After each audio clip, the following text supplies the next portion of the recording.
Good morning, everyone, and welcome to the decision session of the Exec Member for Culture, Leisure and Communities. It's Tuesday, the 21st of March, 2023, and we're here in West Offices today. The first item of business is declarations of interest. Having looked at the business on the agenda today, beyond what's in my register of interest, I don't believe I have any additional interest to declare. Item 2 is minutes, to approve and sign the minutes of the decision session held on the 31st of January 2023. And having looked over the minutes, I'm happy to approve and sign them as an accurate record. I'll just have my pen. Oh, thank you very much.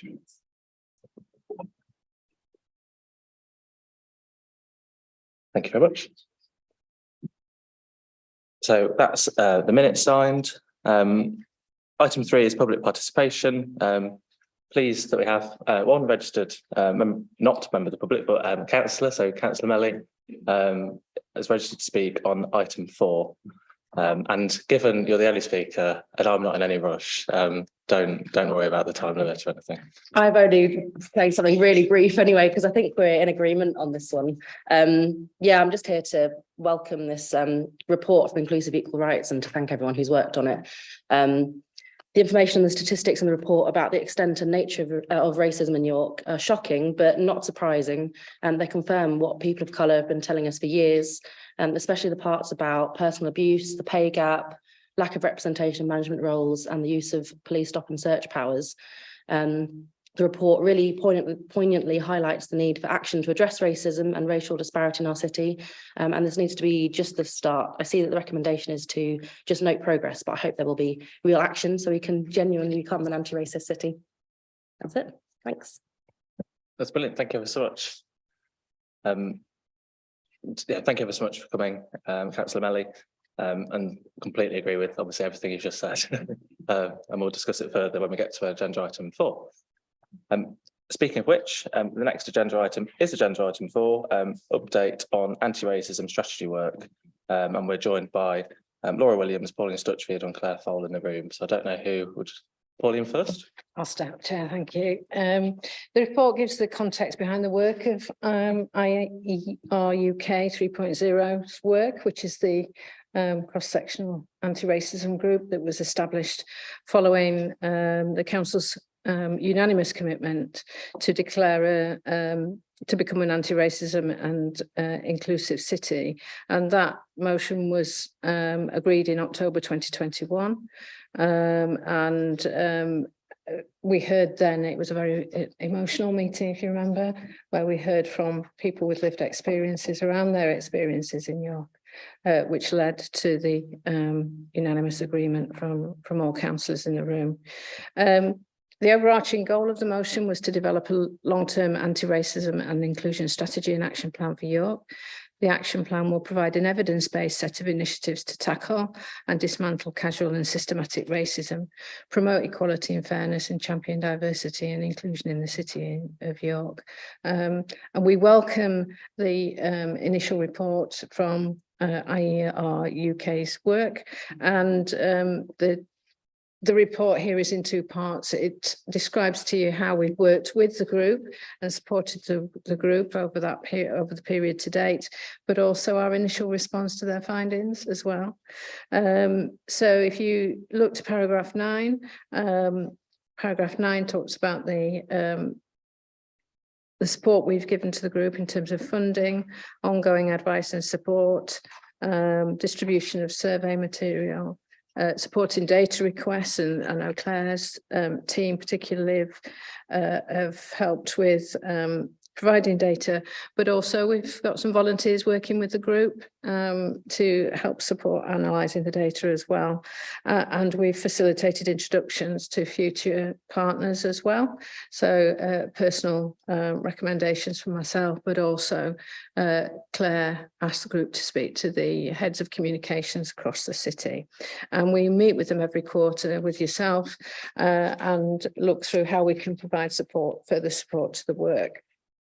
In terms of the council's response to the initial report, there were points raised, particularly around representation, and there is work ongoing to work with our staff to improve our declaration rate across the council, because we know our figures are not accurate, but we do want to understand it to see what else we can do to make sure that we have open and fair recruitment processes, for example, and we give our staff a voice. And we've recently established a new Black and minority ethnic staff network to learn from and improve policies on the experience of staff who work for the council. The report also talks about hate crime very positively, which is a great piece of work that's ongoing. In paragraph 22, there's a breakdown of all of the actions around that, but the work of the group is still informed by lived experiences, and so the work of IER UK will feed into that. There are also questions, however, raised around schools, housing and social care, and we're going to be looking at those particular questions over the next couple of months that will feed into the response to the report to the final report in the summer and to the strategy. There are also some practical steps that the council has taken, particularly since Laura started in post around the structure that we have in York, so that we can respond to this, and also the human rights work that's also ongoing. So we are building a structure. We've got our access officer and our minorities officer working together, and we're looking to establish an equalities role going forward. We are working with the Applied Centre for Human Rights on human rights training, and that training will feed into a review of our equalities impact assessment, and it will become a human rights and equalities impact assessment going forward, so that there's a critical review of impacts of every forthcoming decision that will properly take account of impacts on all of our communities across York. We are also reviewing, as part of the work with the York Human Rights City Network, the Community Voices Project, again, that we've got a continued methodology of engaging with people and listening to lived experience to inform our policy direction. So you're asked to note the report, Chair. I don't know if Laura or Claire want to add anything. Yeah, I think Pauline's covered most of it, but obviously there was a year period between the motion and then me starting post in October 2022. So it's just to thank Claire and Pauline really for the work that they've done with inclusive equal rights up until that point in time.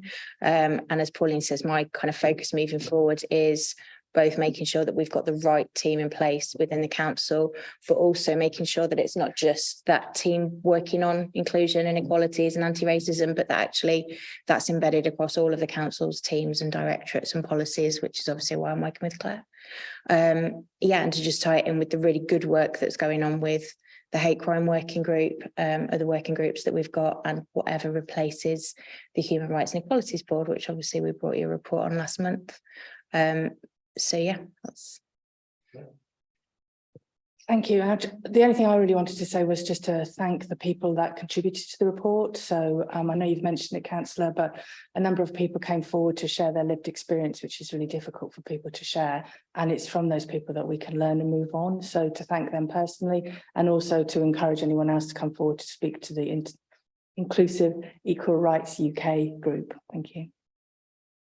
No, thank you so much for that introduction to the report, and yeah, and just starting with that end point, and there's a lot of people that have contributed to where we've got to today. So yeah, particularly Haddy and Jake of formerly Speak Up Diversity, now IER UK 3.0. Not many people in the city sort of work, going back to the start of all this with the council motion. It's not the easiest process to navigate, and yeah, the work that was done then in bringing groups together, and also there's not many council motions over my 4 years at least that have been unanimous, and I think that obviously took a lot of work at the time but meant that we were on a good footing in pushing this work forward.